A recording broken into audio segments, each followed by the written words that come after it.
Quando o oficial romano, que estava de frente para ele, viu como ele morreu, exclamou: "Este homem verdadeiramente era o Filho de Deus." Marcos 15:39 NVT. Os momentos finais da vida de Jesus são registrados em Marcos 15:33-39. Seu caminho até a cruz foi tortuoso. Ele foi abandonado, ridicularizado, humilhado e torturado. Agora, enquanto pendurado na cruz, Jesus dá seu último suspiro. Marcos 15:33. À meia-noite, a escuridão cobriu toda a terra até às 15h da tarde. Isso seria 12 horas da tarde, e a escuridão duraria até a 9ª hora, ou 3 horas.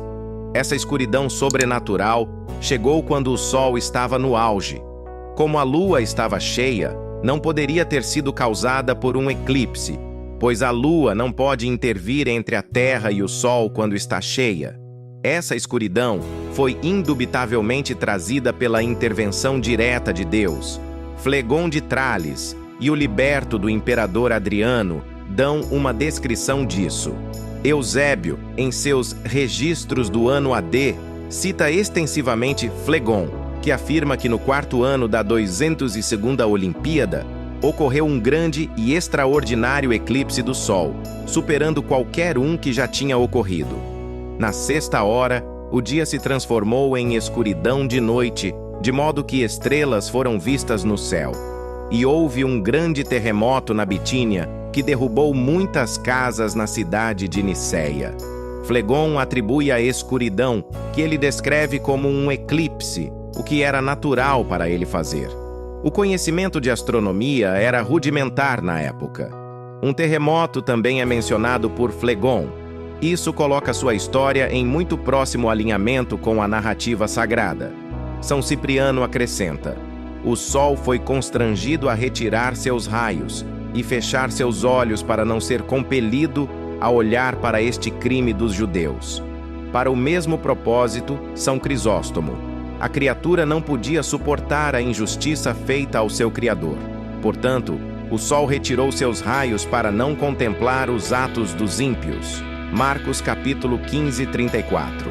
E na 9ª hora, Jesus clamou com voz forte, dizendo: "Eloi, Eloi, lama sabactani", que sendo interpretado: meu Deus, por que me desamparaste?" Eloi, Eloi, lama sabactani. São Marcos usa aqui a forma aramaica. São Mateus se refere ao hebraico original. Isso poderia ser traduzido como: "Por que me desamparaste?" Marcos capítulo 15:35. E alguns dos que estavam ali ouvindo isso disseram: "Vejam, ele chama por Elias." Aqueles que permaneceram ao redor da cruz, apesar da misteriosa escuridão, são mencionados no versículo 35. A escuridão certamente aumentaria a terribilidade da situação. Foi dessa escuridão que a voz de Jesus foi ouvida. E na medida em que Elias era acreditado como tendo alguma relação com o Messias, era natural para alguns daqueles que estavam ali entenderem as palavras como significando que nosso Senhor estava realmente chamando por Elias. Marcos, capítulo 15:36. E um deles correu e encheu uma esponja com vinagre, e a colocou em um junco e deu a ele para beber, dizendo: "Deixem, vamos ver se Elias vem tirá-lo." E Jesus clamou com voz forte e entregou o Espírito. E o véu do templo rasgou-se em 2, de cima a baixo. Havia 2 véus, um antes do lugar santo e o segundo antes do Santo dos Santos. O lugar santo corresponderia ao que chamamos de nave da igreja, onde os sacerdotes estavam sempre presentes, e o Santo dos Santos corresponderia ao nosso coro do presbitério, a parte mais sagrada do edifício. Este estava sempre fechado, e ninguém poderia entrar nele, exceto o sumo sacerdote, e isso somente uma vez por ano, no dia da expiação. O véu que se rasgou na morte de nosso Senhor era aquele que estava diante do Santo dos Santos. Era responsabilidade dos sacerdotes oficiante na noite do dia da preparação, na hora da oração da noite, que corresponderia ao momento da morte de nosso Senhor, entrar no lugar santo, onde ele estaria, é claro, entre as 2 cortinas ou véus, o véu externo e o véu interno. seria então sua responsabilidade rolar o véu externo, expondo o espaço sagrado às pessoas no átrio externo. Ali, para sua surpresa, eles testemunhariam o véu interno rasgado de cima a baixo. Segundo Joséfo, esses véus eram cortinas de imensa espessura, pesadas e lindamente bordadas com ouro e púrpura. Esse rasgar do véu significava agora que, primeiro, a dispensação com seus ritos e cerimônias estava agora descoberta por Cristo, e então, a partir de agora, a parede intermediária da separação foi derrubada, para que agora não apenas os judeus, mas também os gentios possam se aproximar pelo sangue de Cristo. Mas, segundo, isso também implicava que o caminho para o céu foi aberto pela morte de nosso Senhor. Quando tu venceste a agudeza da morte, abriste o reino dos céus a todos os crentes.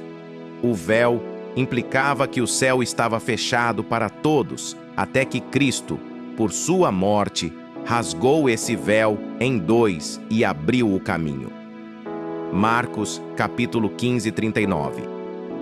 E quando o centurião, que estava em frente dele, viu que ele assim clamou e entregou o Espírito, ele disse: verdadeiramente, este homem era o Filho de Deus. As palavras "assim clamou" não estão nas autoridades mais importantes. O trabalho do centurião era observar tudo e garantir que a sentença fosse cumprida. Ele devia estar de pé próximo à cruz, e havia algo na postura do sofredor moribundo que era tão diferente de tudo que ele já tinha visto antes, que isso provocou um grito espontâneo. Verdadeiramente, este homem era o Filho de Deus. Ele o observou durante as horas mais estranhas. Ele viu a mansidão e a dignidade do sofredor. Ele ouviu aquelas palavras tão profundamente impressas na fé e reverência dos cristãos que caíam dele de tempos em tempos enquanto estava ali. E então, finalmente, ele ouviu o grito penetrante, tão surpreendente, tão inesperado, que escapou dele pouco antes de ele entregar seu espírito. E ele não pôde chegar a nenhuma outra conclusão além desta: ele era verdadeiramente o Filho de Deus. Em apenas alguns versículos, Marcos causa grande impacto. Há muito a dizer sobre os eventos estranhos que ocorrem, mas hoje somos atraídos pelo oficial romano que admirou Jesus após sua morte. Jesus influenciou aqueles próximos a ele. O ladrão na cruz reagiu de maneira única a ele. E agora o soldado que supervisionava tem que dizer que ele é o Filho de Deus. Jesus manteve sua identidade escondida no início de seu ministério. Agora estava claro para todos verem. Como comandante, um centurião estava no controle dos soldados que lidaram com Jesus. Ele participou das zombarias e espancamentos de Jesus enquanto colocavam a coroa de espinhos. Talvez ele fosse respeitável demais para tais travessuras. Talvez ele fosse aquele que deu a Simão de Cirene a tarefa de carregar a cruz de Jesus. Uma vez que chegaram ao Gólgota, o local da crucificação, os pregos foram cravados nos pulsos de Jesus e ele foi erguido na cruz. Para ele, isso era apenas mais um dia no trabalho. Sua função era supervisionar a execução de criminosos via crucificação, mas em algum momento do caminho, Jesus deixou de aparecer para ele como um criminoso comum. Talvez fosse a maneira como Jesus lidava com os poderes do mundo. Ele nunca implorou por sua vida. Talvez fossem as palavras de amor de Jesus na cruz que o moveram. Talvez fosse a estranha escuridão que cobriu a terra. Talvez fosse o rasgar do véu. Ou talvez Jesus tenha transmitido a verdade a este oficial enquanto caminhavam pela estrada. Algo mexeu na alma desse homem, enquanto ele olhava para o corpo sem vida de Jesus, seja o que for. Eu o imagino olhando para a cruz, boca aberta, enquanto tenta expressar seus pensamentos. Deixe nos comentários a parte do vídeo que mais te marcou. Inscreva-se no canal e deixe o seu like para mais histórias como essas. Até ao próximo vídeo.